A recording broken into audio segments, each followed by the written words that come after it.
Good evening, everyone. I hope everyone is doing fantastically well, as always. And as you know, that today is your second class of vocabulary. जिन्हें schedule नहीं पता है वो मैं बता देता हूं अभी। सैटरडे और संडे को आपको वोकैबलरी मिलेगी और बाकी दिन आपको ग्रामर और अदर चीजें, अदर टॉपिक्स मिलेंगे। तो चलिए आज का सेशन स्टार्ट करते हैं। और अगर कल का सेशन नहीं देखा है तो प्लीज कल का सेशन देखिए जा करके। मैं इस वीडियो के लिंक में आपको उसे टैग कर दूंगा और उसका लिंक आपको अपडेट करके वहां पे दे दूंगा। वीडियो फर्स्ट भी देखिए और क्लास 2 भी देखिए। जो मैंने क्लास 1 लिया था ठीक उसी बेसिस पर मैं क्लास 2 ले रहा हूं। और आपको सिनोनिम्स क्लास 1 में जितने लोगों को याद हो गए थे तो प्लीज एक बार कमेंट सेक्शन में बताइएगा कि सर कितनी जल्दी सिनोनिम्स याद हुए थे। और आज ठीक वैसे ही मैं कुछ और वर्ड्स आपके लिए लेकर के आया हूं जिसमें आपको फिर से सिनोनिम्स याद करना सिखाऊंगा। और सिखाऊंगा नहीं बल्कि याद करवाऊंगा। आप इस सेशन के खत्म होते होते आज फिर से नए 10 वर्ड सीख जाएंगे। हमने कल 10 सीखे थे और आज फिर से हम 10 सीखने जा रहे हैं। चलिए स्टार्ट करते हैं। Welcome to Pragyan academy. I am Prakhar Mishra, your faculty of English. चलिए स्टार्ट करते हैं आज का सेशन। ये वोकैबुलरी भी बड़ी अजीब सी चीज है। इतने वर्ड्स हैं, इतने वर्ड्स हैं, कहां से शुरू करें कहां से खत्म करें समझ ही नहीं आता। समझ नहीं आता तो रहने दीजिए, आप ये सरदर्द मुझ पे छोड़ दीजिए। और अब मैं आपको बताऊंगा कि कहां से शुरू करना है और कहां से खत्म। क्लास 1 से शुरू करिए और मेरे साथ आप चलते रहिए और याद करते रहिए वर्ड्स के अलग अलग मीनिंग्स। चलिए स्टार्ट करते हैं। वोकैब एक महासागर है दोस्तों। अब ये जो महासागर है ये मैंने बोला कि आपकी मुट्ठी में होगा। वोकैब का महासागर आपकी मुट्ठी में होगा इसलिए क्योंकि आपको कुछ भी याद करने की जरूरत नहीं पड़ेगी। अब आपके दिमाग में ऑलरेडी वो वर्ड्स आ जाएंगे जिनको आप याद करने में बहुत ज्यादा समय लगाते थे। एक बार जैसे ही आज के वर्ड्स खत्म हो जाएंगे, मैं जब नेक्स्ट वोकैब का सेशन लेकर के आऊंगा तो मैं आपकी प्रैक्टिस भी करवाऊंगा ऑप्शंस के बेसिस पे कि किस तरीके से एग्जाम में आपके वर्ड्स पूछे जाते हैं। आज के जो वर्ड्स हैं वो स्टार्ट करते हैं। अगेन हमारे पास में एक स्लाइड है जिसमें हमने बोला कि 1 2 3 4 5 6 7 और 8 9 10 ये हमारे पास में लिखा हुआ है। और जैसे ही मैंने बोला कि इतने सारे वर्ड्स हमारे पास में, जो नंबर्स लिखे हुए हैं 1 to 10 तक, दोस्तों ये 1 to 10 तक नंबर्स नहीं है, ये 1 to 10 तक आपके वर्ड्स हैं। जिन्होंने अभी तक पिछला वाला सेशन नहीं देखा है कंफ्यूज नहीं होना, ये अगले नए वर्ड्स हैं। और अगर आपने अभी तक पुराना वाला सेशन नहीं देखा है उसको भी देखिए जाकर के, उसमें भी बहुत अच्छे वर्ड्स मैंने सिखाए हैं आपको। अब ये जो आपके 1 2 3 4 5 6 ये सारे वर्ड्स हैं, ये कैसे आपको याद होंगे, लेट्स अंडरस्टैंड। फिर से एक बात मैं आपको रिपीट करके बता दूं कि जो भी मैं टिप्स एंड ट्रिक्स आपको बताता हूं वो सारी ट्रिक्स तक ही रखिएगा। दिल से आहत होने की जरूरत नहीं है, ज्यादा घबराने की जरूरत नहीं है कि सर ऐसा क्यों बोल दिया, मेरे फेवरेट स्टार के बारे में ऐसा क्यों बोल दिया। ये ऐसा कुछ नहीं है, मैं डिस्क्लेमर दे देता हूं। It is just a type of trick जिससे आपको ये वर्ड्स याद हो जाएं। चलिए शुरू करते हैं। सबसे पहले आपका जो वर्ड है इमोशनल, सबसे पहला वर्ड है इमोशनल। एंड उसके बाद में है आपका गुंडा, ये मैं बताऊंगा मैंने क्यों लिख रखा है। उसके बाद में लिखा है fiery, right. The first word is emotion, जो सेकंड ट्रिक है वो है गुंडा, और थर्ड जो है वो है फियरी। फियरी का मतलब होता है गुस्सा। इमोशनल का मतलब आपको पता होगा, जो लोग भी भावनात्मक रूप से कमजोर होते हैं उनको बोल देते हैं इमोशनल, राइट। तो ऑब्वियस सी बात है ये हमारे वर्ड्स हैं। और इधर जो आप देख रहे हैं SMS, YHGH या SBI, ये सारे आपके सिनोनिम्स हैं।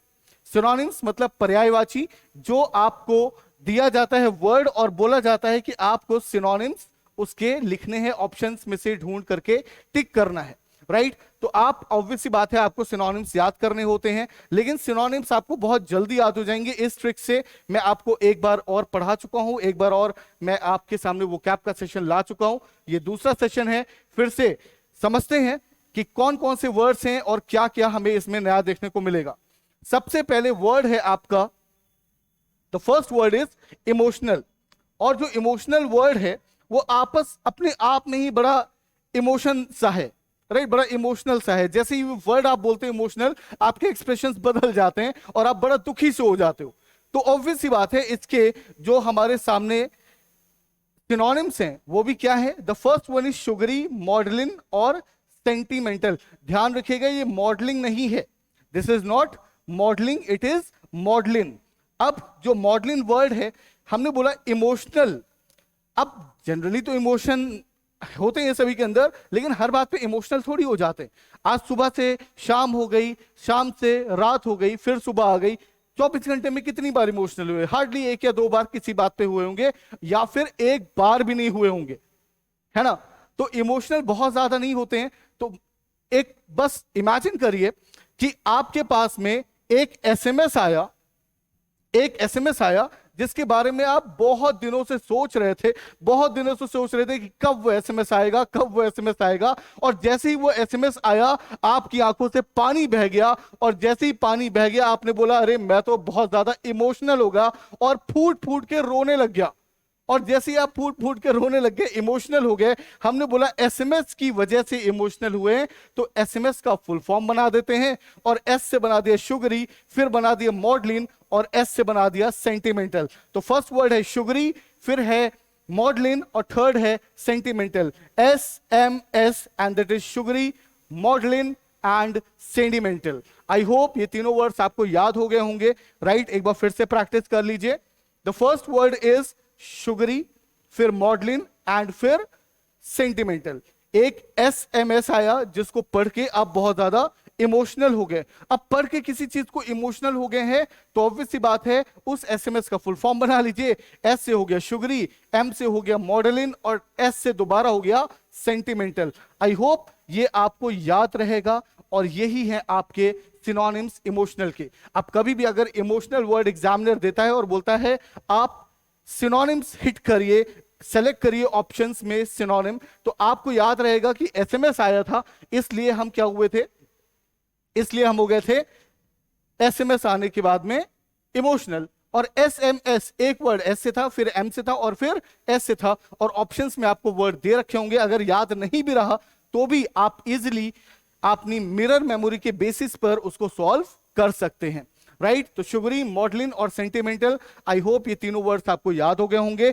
इसके बाद में चलते हैं अपने नेक्स्ट वर्ड्स पे। क्या है नेक्स्ट वर्ड? अब देखिए मैंने आपको बोला था कि ये जो मैंने गुंडा लिख रखा है ये ऐसे ही नहीं लिखा है, इसका कोई मीनिंग है, ऑब्वियस सी बात है। अब गुंडे का क्या मीनिंग है और इसको मैंने बोर्ड पर क्यों लिखा है, और इसका YHGH से क्या रिलेशन है? तो बस एक चीज समझ लीजिए, ये जो YHGH है इसको याद रखिएगा, ये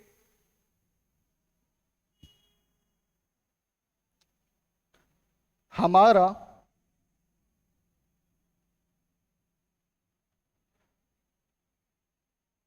गुंडा है।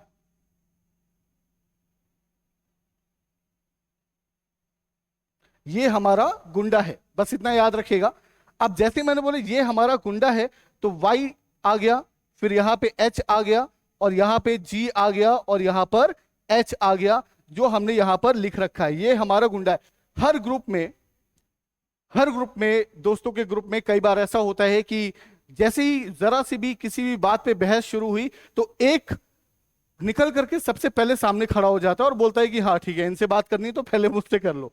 और हम लोग उनको बोलते हैं क्या कि भाई ये हमारे ग्रुप का गुंडा है, ये हमारा गुंडा है। अब YHGH ऑब्वियस सी बात है, ये जो सिनोनिम्स आप पढ़ने जा रहे हैं ये पढ़ने जा रहे हैं गुंडा के, राइट? अगर कभी भी आपसे पूछा जाता है कि गुंडा के सिनोनिम्स क्या होंगे तो आप बोलिए YHGH। YHGH क्या हो गया? Y से हो गया यॉब, S से हो गया हुलिगन, G से हो गया गून, और S से अगेन हो गया हुडलम। तो सबसे पहले यॉब, फिर हुलिगन, फिर गून, और फिर hoodlum. The first word is Y से यॉब, H से हुलिगन, फिर G से गून, और फिर H से हुडलम, राइट? तो ऑब्वियस सी बात है ये वर्ड्स आपको शायद याद हो गए होंगे। YHGH, यॉब, हुलिगन, गून और हुडलम। याद रखिएगा यॉब, उसके बाद में हुलिगन में गन आता है, तो गन किसके पास में होगी? गुंडे के पास में, राइट? तो इसको याद रखिएगा हुलिगन से। फिर इसमें तो गुंडे में तो गून आ ही रहा है, तो गून हो गया, और लास्ट वर्ड है हुडलम। अक्सर देखा होगा आपने जो शरारती टाइप के लोग होते हैं वो हुड डाल करके चलते हैं, तो ये भी आप याद रखिएगा हुडलम, राइट? तो यॉब, हुलिगन, उसके बाद में गून, और लास्ट वर्ड है हुडलम। अगर कभी भी आपको इनमें से एक दूसरे का सिनोनिम पूछने को मिले तो ऑब्वियस सी बात है आप आराम से आंसर कर सकते हैं, अब आपको कोई प्रॉब्लम नहीं होगी। बस YHGH याद रखिएगा। YHGH क्या है? ये हमारा गुंडा है और ये सारे YHGH आपके सिनोनिम्स हैं गुंडे के। Y से यॉब हो गया, S से होलीगन हो गया, G से गून हो गया और फिर H से हुडलम हो गया। आई होप आपको ये समझ आ गया होगा बहुत अच्छे से। और चलते हैं अपनी नेक्स्ट और लास्ट वर्ड पे आज के। The last word is fairy. जैसे मैंने आपको बताया लास्ट वर्ड है फेयरी, और फेयरी का मतलब होता है बहुत गुस्सा होना, बहुत ज्यादा गुस्सा होना, फेयरी। अब बहुत ज्यादा गुस्सा, जैसे आपको ये दिख भी रहा है इसके सर से आग निकल रही है, इतना ज्यादा गुस्सा है। और अगर कोई इतना ज्यादा गुस्सा है तो ऑब्वियस सी बात है कि ये गुस्से से थोड़ा बढ़कर है। कल हम लोगों ने एंगर के सिनोनिम्स किए थे, ये एंगर का थोड़ा सा अपडेटेड वर्जन है। और जब आप बहुत ज्यादा नाराज होते हैं तो आप फेयरी का इस्तेमाल कर सकते हैं। नाउ चलते हैं नेक्स्ट पे। नेक्स्ट पे आपने देखा अब SBI। SBI से मैंने दोस्तों इसको क्यों रिलेट किया है, कई बार आपने देखा होगा अगर कभी आप SBI ब्रांच गए हैं, किसी भी SBI ब्रांच में गए हैं, और बहुत सारे मीम्स भी आपने देखे होंगे। SBI ब्रांच पे बहुत सारे मीम्स बनते रहते हैं, बहुत सारी चीजें होती रहती हैं, उन सबको दरकिनार करते हैं और ये समझते हैं कि फेयरी, फेयरी का हमने SBI क्यों लिया। आप ये समझ लीजिए आप किसी SBI के ब्रांच में गए और उसका गार्ड से लेकर के मैनेजर तक बहुत ज्यादा गुस्सा थे, काम का थोड़ा प्रेशर होता है, बहुत ज्यादा नाराज थे, बहुत ज्यादा नाराज थे। तो हमने बोला भाई SBI के लोग बड़े फेयरी टाइप के लोग हैं, बड़े फेयरी टाइप के लोग हैं, right, these are fairy people. और अगर ये फेयरी पीपल हैं तो हमने बोला SBI से फुल फॉर्म बना देते हैं, राइट। अब S से हमने बोल दिया स्टॉर्मी, B से बोल दिया बॉइस्चरस और I से बोल दिया इंक्रीमेंट। ध्यान रखिएगा ये इंक्रीमेंट नहीं है, इट इज इंक्रीमेंट, राइट। तो S से हमने बोला स्टॉर्मी, B से बोला बॉइस्चरस और I से फिर से बोल दिया इंक्रीमेंट, राइट। तो आई होप ये आपको समझ आ गया होगा। SBI that is stormy, boisterous and increment, right. तो SBI पहुंचे और SBI में हमने देखा कि वहां के जो लोग थे बड़े फेयरी किस्म के थे और फेयरी थे, गुस्से में थे। तो हमने बोला SBI का फुल फॉर्म बनाओ, S से स्टॉर्मी, B से बॉइस्चरस और I से इंक्रीमेंट। आई होप ये सारे वर्ड्स आपको याद हो गए होंगे। सबसे पहले आपने बनाया था SMS। SMS आने से आप इमोशनल हो गए, रोने लग गए, और जैसे ही SMS का फुल फॉर्म बनाया तो शुगरी, मॉडलिन और सेंटीमेंटल। फिर हमने बोला ये हमारा गुंडा है YHGH, yob, hooligan, goon and hoodlum. I hope समझ आ गया होगा। फिर SBI पहुंचे और SBI के लोग बहुत फेयरी मिले, गुस्से में मिले। तो हमने बोला SBI का फुल फॉर्म बनाइए, स्टॉर्मी, बॉइस्चरस और इंक्रीमेंट। ये हो गए आपके वर्ड्स। अब इनको कैसे आप इस्तेमाल करेंगे सेंटेंसेस में, मैं तो एक सेंटेंस दे दूंगा, पर अगेन आपको होमवर्क में और भी वर्कआउट करना है। अलग अलग वर्ड से फिर से आपको बनाने पड़ेंगे नए नए सेंटेंसेस, ये आपका होमवर्क रहेगा। अगली स्लाइड में मैं आपको दिखाता हूं। दूसरी चीज, अगर आप होमवर्क नहीं कर रहे हैं तो समझ जाइए कि आप सिर्फ वीडियो देख रहे हैं, सेशन को फॉलो नहीं कर रहे हैं। सेशन को अगर फॉलो करेंगे तो फ्रेंड्स आपको बहुत ज्यादा बेनिफिट मिलेगा। सिर्फ देखने से तो बेनिफिट मिलेगा ही, इसके साथ साथ जब आप इसको फॉलो करेंगे, जो चीजें मैं इसमें बताता हूं, जो इंस्ट्रक्शंस बताता हूं वो फॉलो करेंगे, तो आपकी इंग्लिश ऑब्वियस सी बात है बहुत जल्दी अपडेट होना शुरू हो जाएगी।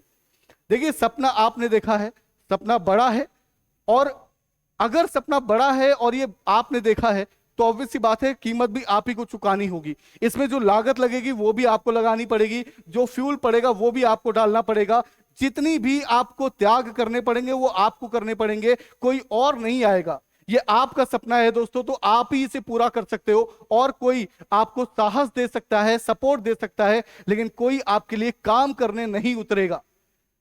ध्यान रहिए, अगर कभी भी कोई फेल होता है तो वो नहीं, उसका पूरा परिवार फेल होता है, उसके माँ बाप, उसके टीचर्स भी फेल होते हैं।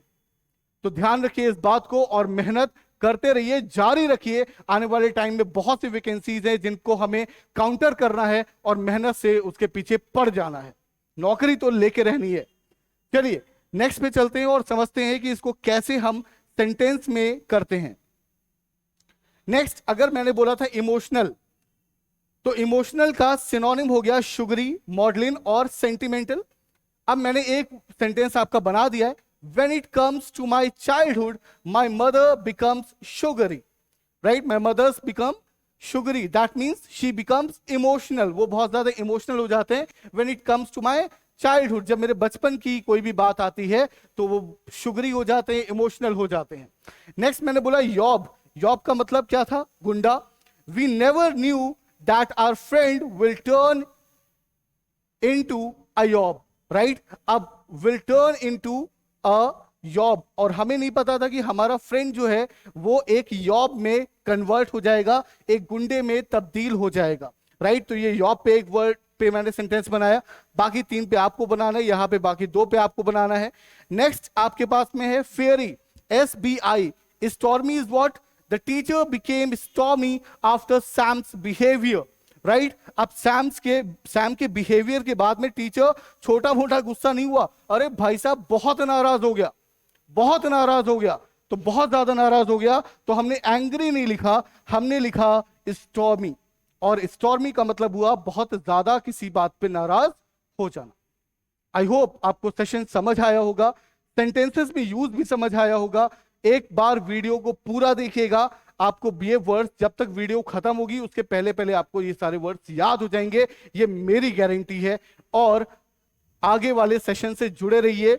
मंडे को कल हम डालेंगे नाउन्स का, जो हमारा बेसिक टू एडवांस का फाउंडेशन बैच चल रहा है, हम उस पे वीडियोस डालेंगे और उसको कंटिन्यू करेंगे क्लास 4 से. उसकी भी अगर क्लास 3 तक आपने नहीं देखी है तो अभी देख लीजिए जा करके, क्योंकि जब बर्डन बहुत ज्यादा बढ़ जाएगा और मैं आपसे बोलूंगा पिछली 10 क्लास देख लीजिए, तो आप बोलेंगे सर अब 10 क्लासेस कैसे देखें, फिर से पढ़ा दीजिए. तो ऑब्वियस सी बात है अभी बर्डन कम है, जाकर के सेशंस को देखना शुरू करिए, एक पेन एक नोटबुक लेकर के बैठिए और फटाफट काउंटर करना शुरू करिए अपने डर को, इंग्लिश को. Thank you everyone. I hope आप सभी को आज का सेशन बहुत अच्छा लगा होगा, समझ आया होगा. और अगर अच्छा लगा है तो प्लीज इसको थम्स अप देना ना भूलें. कमेंट सेक्शन में जरूर लिखें कौन कौन से वर्ड्स आपको तुरंत याद हो गए थे, कौन कौन से में थोड़ी सी मेहनत लगी थी. और मुझे आपके कमेंट्स पढ़ते हुए अच्छा भी लगता है. और आप लोग जो होमवर्क में देता हूं वो भी प्लीज करते रहिए, उसमें कोई भी ढील मत दीजिए, वो ढील देना बहुत ज्यादा नुकसानदायक होगा. Thank you everyone. I Prakhar Mishra signing out. Thank you everyone.